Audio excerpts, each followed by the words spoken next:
Hey guys, welcome to our fifth daily problem. This one thankfully was a lot easier than the previous few have been. So we've got this set up on a Cartesian plane and we want to know what the coordinates of this point over here need to be. And so since we're trying to find the coordinates of this point, what we really want to know is what that height is here and what this total length is, right? So ideally we'd like to use this right angle triangle, but all we know at the moment, we just know one side length of that triangle. And so hopefully it's sort of easy to see that the thing that's going to help us here is knowing what this angle here is. Right, so if we know that angle, we can use sine and cos to work out the height and the length of this base.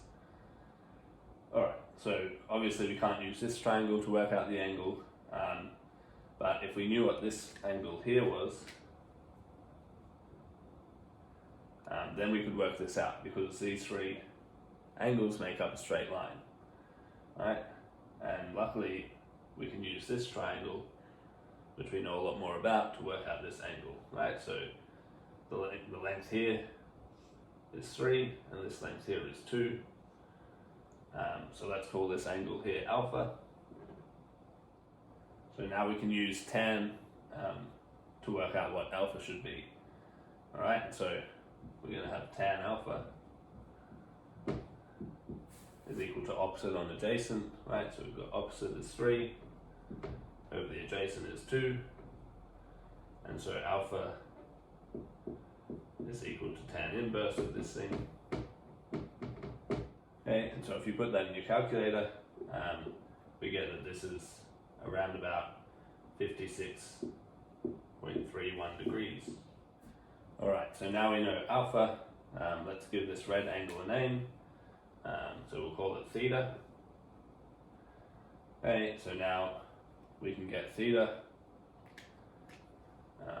by taking this stuff off 180. So all of these need to add up to 180. So if we subtract off the 90 and the alpha here, we get that theta is going to be approximately 33.69 degrees. Okay, and so now that we have theta, straight away we can get that y is going to be 2 sine of theta, which is approximately 1.11, and x is going to be, we just have to be a bit careful here, so the x coordinate is going to be 2 plus this length. So it'll be 2 plus 2 cos theta. And when you put that in, you get approximately 3.66. Alright, so the second part of this question asks whether we could get an exact value for x and y. So instead of having just this decimal approximation, we want to be able to write x and y in some sort of exact closed form. And actually we can do this fairly easily for this problem. We don't even have to use any trig formulas or identities or anything. What we do have to recognize though is that this little triangle here is actually similar to this bigger triangle up here. And so I guess the way to realize that is to sort of realize that theta here is 90 minus alpha, okay? Which means that this angle up here is also theta. And so this angle up the top here is also alpha. Alright, so since these triangles have exact same angles in them, they must be similar. And now we can start trying to match up the edges, but we first need to know what that length is, and we can get that very easily using Pythagoras' theorem. And so I won't go through it all, but that's going to be the square root of 13, right? 3 squared plus 2 squared is 13, and so that's the square root of 13.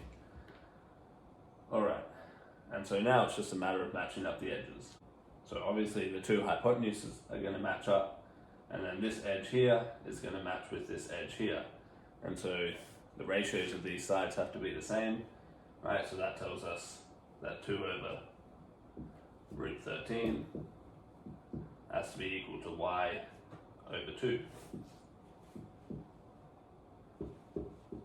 And so we can then just multiply through by 2, and we get that y should be 4 on square root 13. Then we can do the same thing for this bottom side.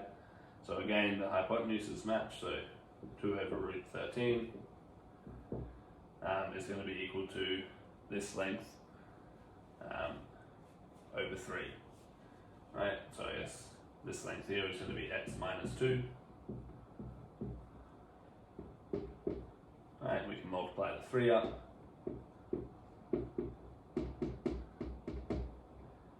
And finally we get that x is 2 plus 6 on root 13. Okay, and so that gives us the exact values for those coordinates.